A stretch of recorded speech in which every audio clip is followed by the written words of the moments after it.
Teamwork Arts, bringing the world to India and India to the world.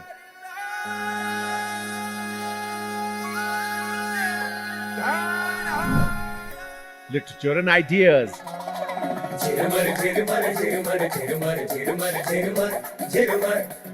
The Jaipur Literature Festival. Jaipur Bookmark. Be inspired, fast-tracking the future. JLF International.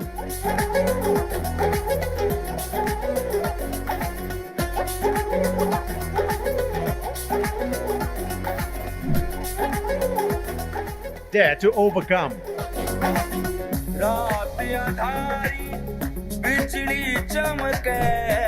Charcha.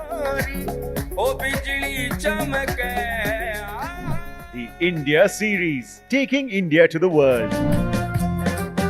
India by the Bay in Hong Kong.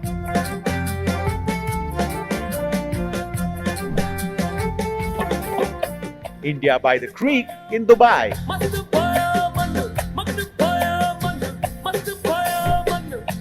India in the Alps in Switzerland.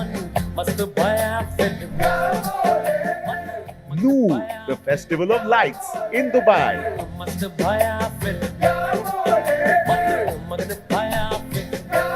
Confluence in Australia.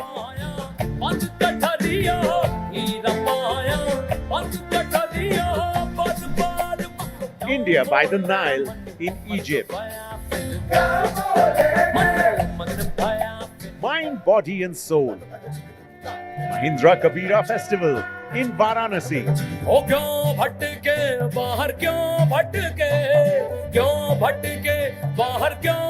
Awaken, Florida.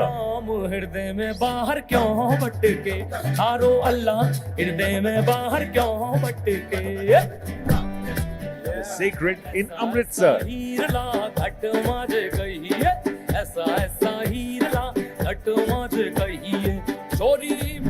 Voices of Faith in London.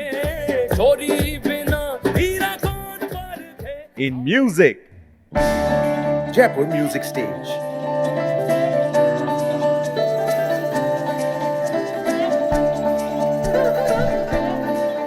Jazz India Circuit.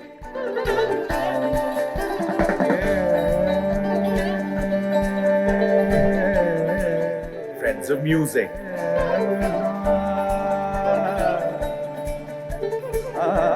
Jagger Heritage Festival.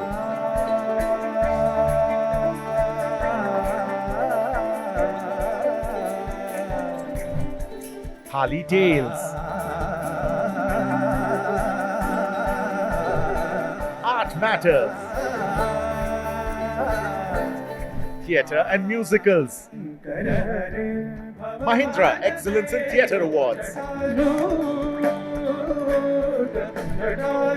Ishara Puppet Theatre Festival.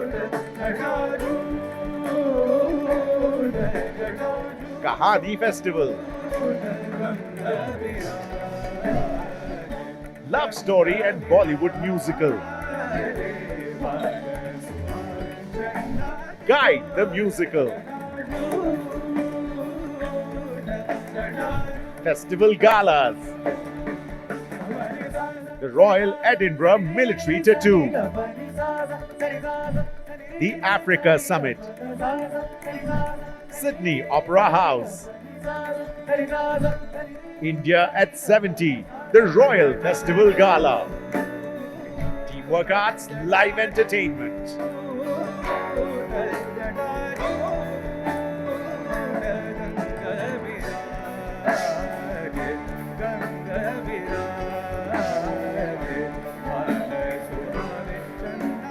Teamwork Arts, bringing the world to India and India to the world. Log on to teamworkarts.com.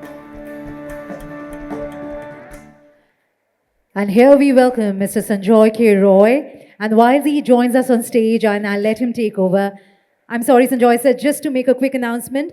From first steps to finish line, we have Mr. Vivek Singh on stage too, just in case you want to attend. And of course, please put your hands together one more time for Mr. Sanjoy Roy, please.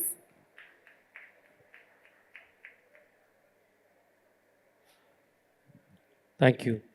Thanks so much. And yeah, 35 years ago, when we set up Teamwork, we didn't really have a vision that we were going to be amongst the largest IP owners in this space or have created one of the largest literary festivals in the world or have so many festivals that have traveled across the world. These were all opportunities that came by our way. Um we opened doors. None of it was easy, but at the end of the day, I think there was an opportunity and we were able to pick up that opportunity.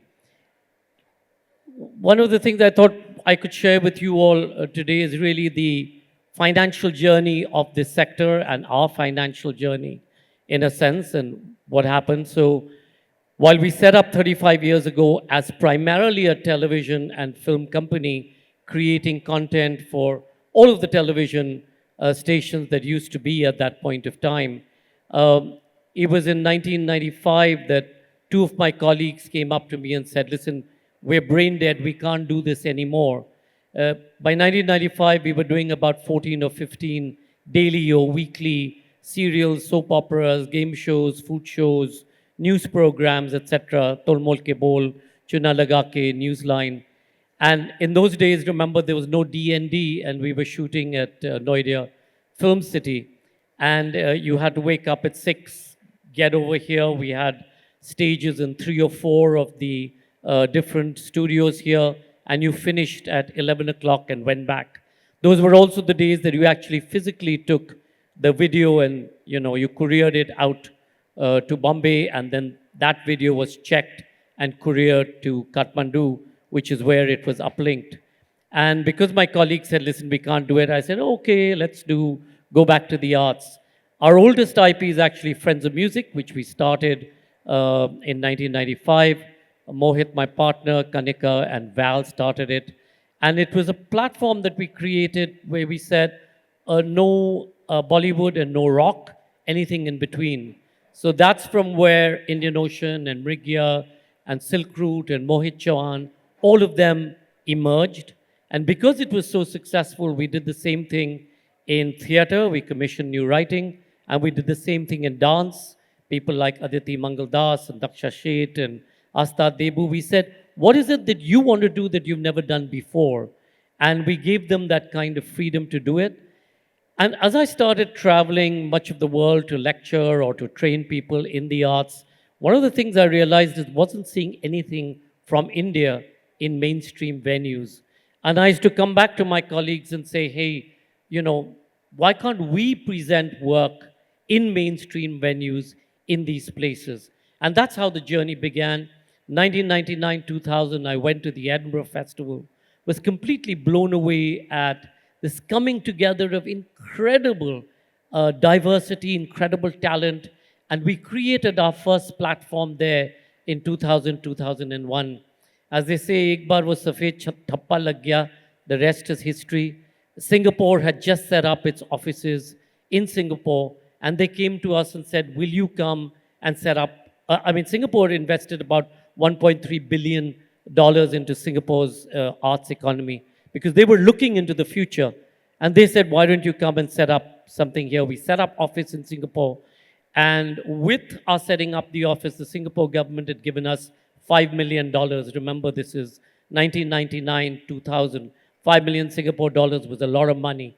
And one of the things I said to them, I said, money is cool, but if you censor anything that we do, then what you want us to achieve, which is create an ecosystem of creativity in Singapore into the future, is not going to happen. And they said, no, everything gets censored. This is not possible. And I said, well, here's your check. No can do. To their credit, they came back to us 10 days later and they said, this will be the first time we're doing it. We will not censor anything that you all do. We will give it a rating. And that's how we started. From Singapore, we went on to Australia and New Zealand and Hong Kong and now across the world. And unknown to many of you, our reason for doing the arts is 3. One is much of the work that we do is to show that we can create value for built heritage so that people don't tear down their Havelis or palaces or forts or whatever. And that's how the Jaipur Literature Festival began, as a purpose for built heritage. We were at Diggi Palace, which was a place where you got a room at about 750 rupees. There were 3 rooms that they used to give out and a Darbar hall. That same Diggi Palace today has 145 rooms. Many of you may have used it for some smaller wedding segments. They give it out for 10 or 15,000 rupees a night, and they've been able to really recreate and reclaim that space and create an aspect that many other Havelis and palaces across Rajasthan, Gujarat, and Madhya Pradesh has followed. When the Jaipur Literature Festival started, our first sponsorship number, I think we raised about 1.5 crore. Today, that's obviously 40 times more than what it was at that point of time. And that journey was really about how do you create value for brands. So whether it's a Samsung or a Vedanta or a DSC, which is the first brand that we started with, or in between Z, what is it that we were doing to create value for them? That was the important aspect of this. And we were able to find a sort of science in creating that brand using the arts. And that's what's kept us going. About 13 years ago, I got a call from a friend of a friend who said, "You're not taking these people's call. Can you take their call? They've been trying to get through to you." I picked up the phone. This was from Ambit, which is a financial service company based out of Bombay. And they said, "Can we come and meet you for an hour?" I said, "Sure. I'm going to be at the Taj. I'm flying out to Australia." At the end of that hour, they said, the actual reason why we're here is because we wanted to invest in teamwork. And I laughed and I said, "We are an arts company. Nobody invests in the arts." And they said, "No, but that's what we would like to do." And I said, "Well, if you're going to invest, you need an exit. Why don't you go and do your homework?" We used to represent Cirque du Soleil. We used to represent Disney International. So I said, "Go and speak to these people. These are our partners. Understand the business. The arts, the business of arts is quite different from, say, the business of events, for example." I said, "Go understand the business, come back." A month later, they said, "We would like to do a presentation to you and your colleagues." So I said, "Okay." We set up a place at the Claridge's Hotel. They came and did this amazing presentation of where they thought we were, where we would go, many trillions of dollars later. At the end of the presentation, they turned around and I looked around at my colleagues on the table and I said, "So what do you think?" And all my colleagues, bar none, said, "Thank you, but this is not for us." So that created some amount of consternation in their system. I don't think they knew what a no was, that anybody would say no to money. And they said, "Okay, can we embed one of our directors to put down what you have in your head as a business plan?" That was exciting to me because it was a learning. I'd never been on the other side of the table. And I said, "Sure." So they spent 3 months with us at Teamwork. And at the end of 3 months, they presented again this